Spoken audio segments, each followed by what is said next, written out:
Hello and welcome to Training with Uber Funds. This is Mary. Today we're going to be talking about clients' expectations.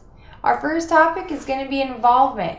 Customers want to feel like you care about their needs and that you're emotionally invested in helping them solve their problems. It's a little easier to convey this message in a brick and mortar setting, but online survey software can let your e-commerce customers know that you're completely involved in meeting their needs as well. A brick and mortar, once again, is just another word or term for a business with a physical location. Speed. If you can deliver your product faster than your competition, your customer will be more than satisfied. They will be happy. Availability. Today's customer has had enough of voicemail and automated responses. They want to know that a real person is available when they have a question or need help. Offer multiple ways for them to contact a knowledgeable representative, including phone, email, fax, and live chat. If the customer is important to you, give them your home or cell phone numbers too. We all know the situation where we need customer service and we're having to call operator after operator, automated person after automated person to finally get that representative if we ever do. So this is very important. We are very focused on customer satisfaction and being readily available. Courtesy. How much money would you spend if the salesperson was rude every time you visited their store? In most cases, not very much. Customers don't expect you to put on a song and dance for them, but they do expect you to be polite and respectful. Honesty.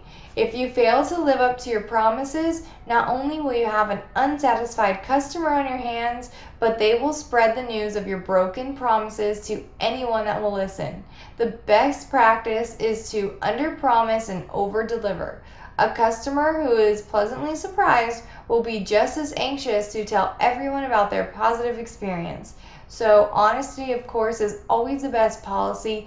You never get much when you lie. It will eventually come around. So we want to make sure that we're upfront and honest in the beginning, and it'll save us a lot of time and hassle in the end if we're not. Satisfaction. Most people aren't shopping for a product. They're looking for a solution to their problems. If you can solve their issue and provide satisfaction, you will have a customer for life. Can-do attitude. I love this one. Your customer doesn't want to hear any excuses, even if they're valid. They don't want to hear the shipment is delayed, the computer is down, or your technician didn't show up for work yesterday. They want to hear that you can get the job done. Forget about excuses and problems and begin focusing on solutions. So if you ever do have a problem, you run into it with a client, don't worry about why you can't do it. Just explain to them how you're going to get it done. Skilled service. Consumers look to you for expert, up-to-date knowledge in your industry. They feel like it's a part of what they're paying for. So once again, we've talked about how knowledge is power and how it separates a good salesman from a great salesman. So just once again, make sure you know and you're asking all the questions you need to know everything you can know about credit card sales, processing, and cash advance industry. The little extras. Customers expect the little extras and no extra charge. If you nickel and dime them for every little thing, they'll quickly decide that you're only interested in taking their money. By adding value to the product at no additional cost to your customer, you could find your competitive edge and increase your customer base. So this is just basically saying the more you give, the more you get. And that is completely true. The more you give, every time you go above and beyond, you will always receive that tenfold. Appreciation. Who wants to spend their hard-earned money with someone who doesn't appreciate their business? Make sure that you offer a sincere thank you frequently and offer special promotions or discounts to your regular customers. So, of course, in today's economy, we have to be showing people that we appreciate them and that we value them because they can definitely go other places. Independent thinking. Customers want to know that you'll represent their interests even if it's not in your own financial interest, and particularly when their profitable chips are down. Of course, it's your job to make certain that their chips stay up. So, for example, when a client comes to you and they say, well, why don't I just go to my bank? Our response is always going to be, if you can, then you should.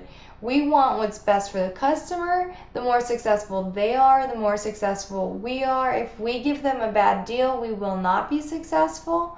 So we are always putting the clients before our needs. Courage. Customers want to know that you can be trusted to do the right thing. They expect you to tell them if they're buying what you're selling is a mistake or not truly in their interest. That takes real guts. So once again, if you recognize that this isn't the right situation for them, us at Uber Funds, we do not have any problem with you letting the customer know that. Once again, in the long run, if you're not honest, it's only going to hurt you and us. Creativity. Customers don't have the time to sit and listen to cookie cutter sales presentations. However, they always have time for someone who can redefine problems and devise workable solutions. So if you want to stay on top, you always got to remain different and creative and innovative. Always be thinking of new ways to do something or new ways to pitch something exciting. Confidence. Customers are taking a risk when they buy from you. They both need and expect you to exude the kind of confidence that assures them you'll do what it takes to make them happy. Empathy. Customers want you to see the situation from their perspective. They want you to understand where they are, how their business works, and the challenges that they face, not just intellectually, but in your gut. Professional appearance. We're going to have an entire training session just on this. This is just a brief overview. You are a representation of what you are selling. If you do not look your best, why would they think your product is the best? Follow the dress code, business casual, well-groomed, and clean-cut. If you have any questions, send them to questions@uberfunds.com. If you haven't applied yet, send your application to careers@uberfunds.com. Thank you. This is Mary with Uber Funds.